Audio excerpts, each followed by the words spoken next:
ఆశ్చర్యం ఏమిటంటే ఈయన పోయిన బోటు పక్క బోటే ఫైనాన్స్ మినిస్టర్, ప్రస్తుత ఫైనాన్స్ మినిస్టర్ పయ్యావుల కేశవ్ వాళ్ళ సొంత వియ్యంకుడిది, శ్రీనివాసరావు గారని సొంత వియ్యంకుడిది, పట్టాభి రైస్ ఎక్స్పోర్ట్స్.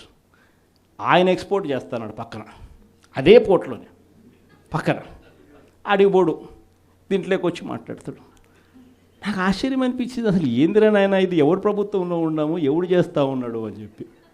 వైఎస్ఆర్సీపీలో మన కార్యకర్తలు మనోళ్ళందరూ వ్యవస్థీకృత నేరాలంట. అసలు వ్యవస్థీకృత నేరాలు చేస్తూ ఉండేది ఎవరు? చేస్తూ ఉండేది వాళ్ళు, చేసింది వాళ్ళు, మన మీద ఏళ్ళెత్తి చూపిస్తూ ఉండరు.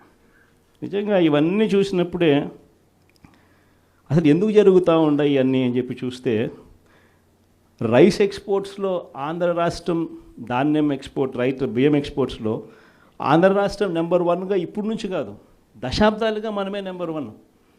తెలంగాణ నుంచి బియ్యం మన దగ్గరికే వస్తుంది, ఆంధ్ర నుంచి రైతులు పండించిన బియ్యాన్ని ఇక్కడి నుంచి ఎక్స్పోర్ట్ చేస్తారు. అదే తప్పేం కాదు, ఎప్పటి నుంచో దశాబ్దాలుగా జరుగుతూ ఉంది. ఆంధ్రాలో రైస్ ఎక్స్పోర్ట్స్ నెంబర్ 1. అందులో ఈ పయ్యావుల కేశవ్ వాళ్ళ వియంకుడు, ఈ పట్టాభి రైట్ ఎక్స్పోర్ట్, ఈయన ఆంధ్రాలో నెంబర్ 1. ఇది నిజంగా ఇదే కొత్త ఏం కాదు. ఎందుకనంటే ఇది ఎప్పటి నుంచో జరుగుతూ ఉండేది. బియ్యం అనే రైతులు పండిస్తూ ఉన్నారు, రైతులకు గిట్టుబాటు ధర రావాలి, రైతులకు మంచి రేటు రావాలి అని అంటే ఎక్స్ట్రా పండించిందంతా రైతులు ఎక్స్పోర్ట్ చేసుకుంటూ ఉండే సాంప్రదాయం ఎప్పటి నుంచో జరుగుతూ ఉంది. అయితే దీన్ని ఎలా ట్విస్ట్ చేస్తూ ఉన్నారు అనేది ఇప్పుడు ఆశ్చర్యం. మన ప్రభుత్వంలో డీలర్ల వ్యవస్థను మనం పక్కన పెట్టి ఇంటి వద్దకే బియ్యం సప్లై కింద మనం MDUs తీసుకొచ్చి, మొబైల్ డిస్పెన్సింగ్ యూనిట్లను తీసుకొచ్చి ఇంటి వద్దకే బియ్యం సప్లై తీసుకుపోయినాం.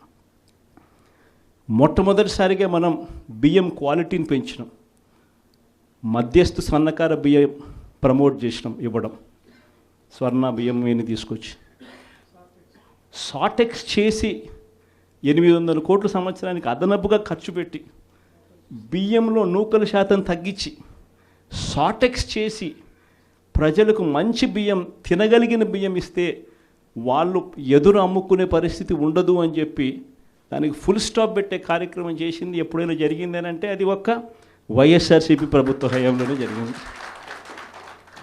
ఈరోజు వీళ్ళు ఏం చేస్తూ ఉంటారు? ఈరోజు ఒక పద్ధతి ప్రకారం ఫస్ట్ ఇంటి వద్దకే బియ్యం ఆపేసినారు.